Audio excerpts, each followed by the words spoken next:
नमस्कार दोस्तों, स्वागत है आप सभी का मेरे YouTube चैनल स्टेनो गुरु शिवा में। दोस्तों शुरू करते हैं आज की डिक्टेशन। संपादकीय गति लेखन संख्या 143, गति 80 शब्द प्रति मिनट। स्टार्ट।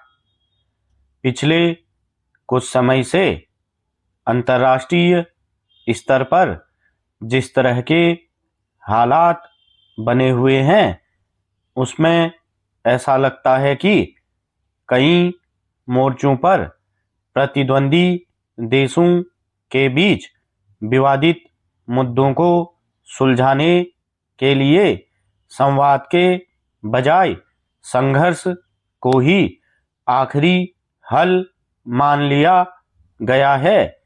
हैरानी की बात यह है कि युद्ध के खिलाफ शांति का पाठ पढ़ाने वाले कुछ ताकतवर देशों के नेताओं को भी अपने प्रभाव से संघर्ष को टालने के रास्ते तलाश करना प्राथमिक नहीं लगता। इसके उलट वे तनाव को सीधे टकराव में तब्दील करने वाले अभियानों में शामिल होना जरूरी समझने लगे हैं।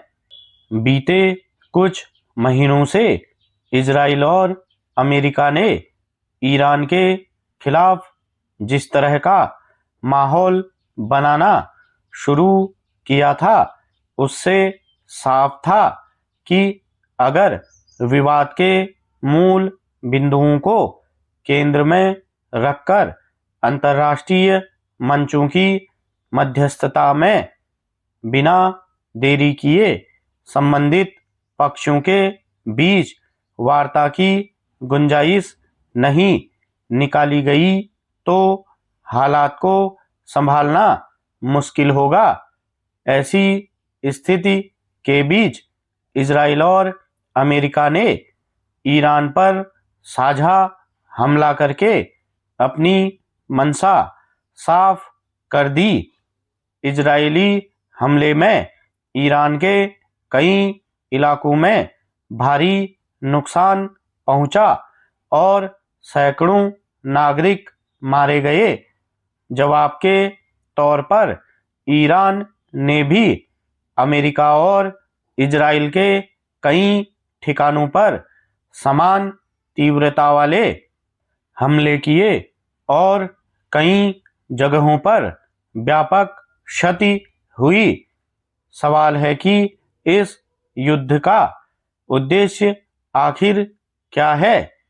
अमेरिका के राष्ट्रपति डोनाल्ड ट्रंप का कहना है कि मकसद सैन्य ठिकानों को निशाना बनाने से आगे ईरान की सत्ता में बैठी व्यवस्था को हटाना है।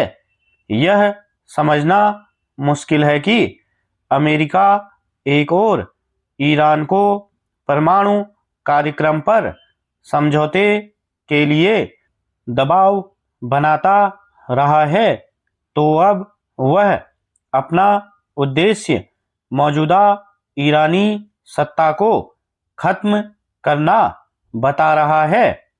ईरान के परमाणु कार्यक्रम को सीमित करने के लिए ओमान की मध्यस्थता में शांति वार्ता भी चल रही थी। हालांकि ईरान ने युद्ध से बचने की इच्छा जरूर जताई थी, लेकिन उसने यूरेनियम समृद्ध करने का अधिकार रखने की बात दोहराई। अब इजराइल और अमेरिका के साझा हमले के बाद यह वार्ता फिलहाल बेमानी हो चुकी है। जिस दौर में विकास के नारे के साथ सभी देश बेहतर भविष्य का सफर तय करना चाहते हैं उसमें संवाद के रास्ते बंद करके युद्ध का रास्ता अख्तियार करने का नतीजा आखिर क्या निकलेगा। रूस यूक्रेन के बीच जारी युद्ध वैश्विक शांति के लिए पहले ही एक जटिल चुनौती है। हाल ही में पाकिस्तान और अफगानिस्तान के बीच भड़की खुली जंग ने भी एक नया मोर्चा खोल दिया। स्टॉप।